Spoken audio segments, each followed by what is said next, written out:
আসসালামু আলাইকুম ওয়া রাহমাতুল্লাহ।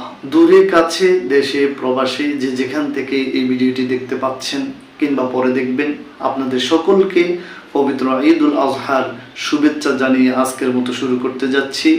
প্রিয় বন্ধুগণ, আজকের এই ভিডিওতে আমরা আলোচনা করব পবিত্র ঈদুল আজহার দিনে 10টি সুন্নাহ সম্পর্কে আমরা আলোকপাত করব। আমরা ইনশাআল্লাহ আমলের নিয়তে এই কথাগুলো শুনব। প্রিয় বন্ধুগণ, পবিত্র ঈদুল আজহার দিনের 1 নম্বর সুন্নাহ হচ্ছে পবিত্র ফজরের নামাজটুকু জামাতের সাথে আদায় করা। 2 নম্বর সুন্নাহ হচ্ছে ঈদুল আজহার দিনে গোসল করা, এটি হচ্ছে অন্যতম একটি সুন্নাহ। তৃতীয়তে আমরা যে সুন্নাহটির কথা বলবো সেটি হচ্ছে মিসওয়াক করা, এটি হচ্ছে সুন্নাহ।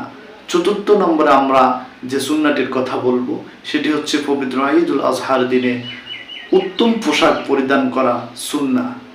সেটি নতুন পোশাক হতে পারে কিংবা আপনার কালেকশনে যতগুলো পোশাক আছে তার মধ্য থেকে আপনি উত্তম একটি পোশাক পরিধান করবেন। ঈদুল আজহার দিনের 5মতম যে সুন্নাহ সেটি হচ্ছে পায়ে হেঁটে মসজিদে আসা এবং এক রাস্তা দিয়ে আসা অন্য রাস্তা দিয়ে চলে যাওয়া।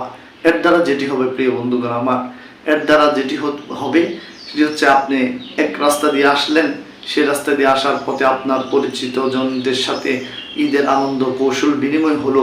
অন্য রাস্তা দিয়ে চলে গেলেন, তখন আবার সে রাস্তাতে আপনার পরিচিত আত্মীয় স্বজন আপনজন যারা থাকবে তাদের সাথে কৌশল বিনিময় হবে। তাহলে ঈদুল আজহার 5মতম সুন্নাহ হচ্ছে এক রাস্তা দিয়ে ঈদের নামাজ পড়তে আসা, সম্ভব হলে বিকল্প থাকলে অন্য রাস্তা দিয়ে বাসায় যাওয়া। ঈদুল আজহার দিনের 6তম সুন্নাহ হচ্ছে কোনো কিছু না খেয়ে ঈদগাহে আসা। আর রোজার ঈদের সুন্নাহ হচ্ছে কোনো মিষ্টি জাতীয় কোনো খাবার খেয়ে ঈদগাহে আসা। তাহলে 6 নম্বরটি আমরা কি বললাম? ঈদুল আজহার দিনে কোনো কিছু না খেয়ে ঈদগাহে আসা সুন্নাহ, আর রোজার ঈদে ঈদুল ফিতর যেটাকে আমরা বলি সেই ঈদে কোনো কিছু মিষ্টান্ন খেয়ে ঈদগাহে আসা, ঈদের নামাজ পড়তে আসা, এটি হচ্ছে সুন্নাহ। 7 নম্বরে আমরা যে আমলটির কথা বলবো, ঈদের দিনে সুগন্ধি মাখা, পারফিউম মাখা, হালাল যে পারফিউমগুলো আছে সেগুলো শরীরে মাখা, এটি হচ্ছে সুন্নাহ।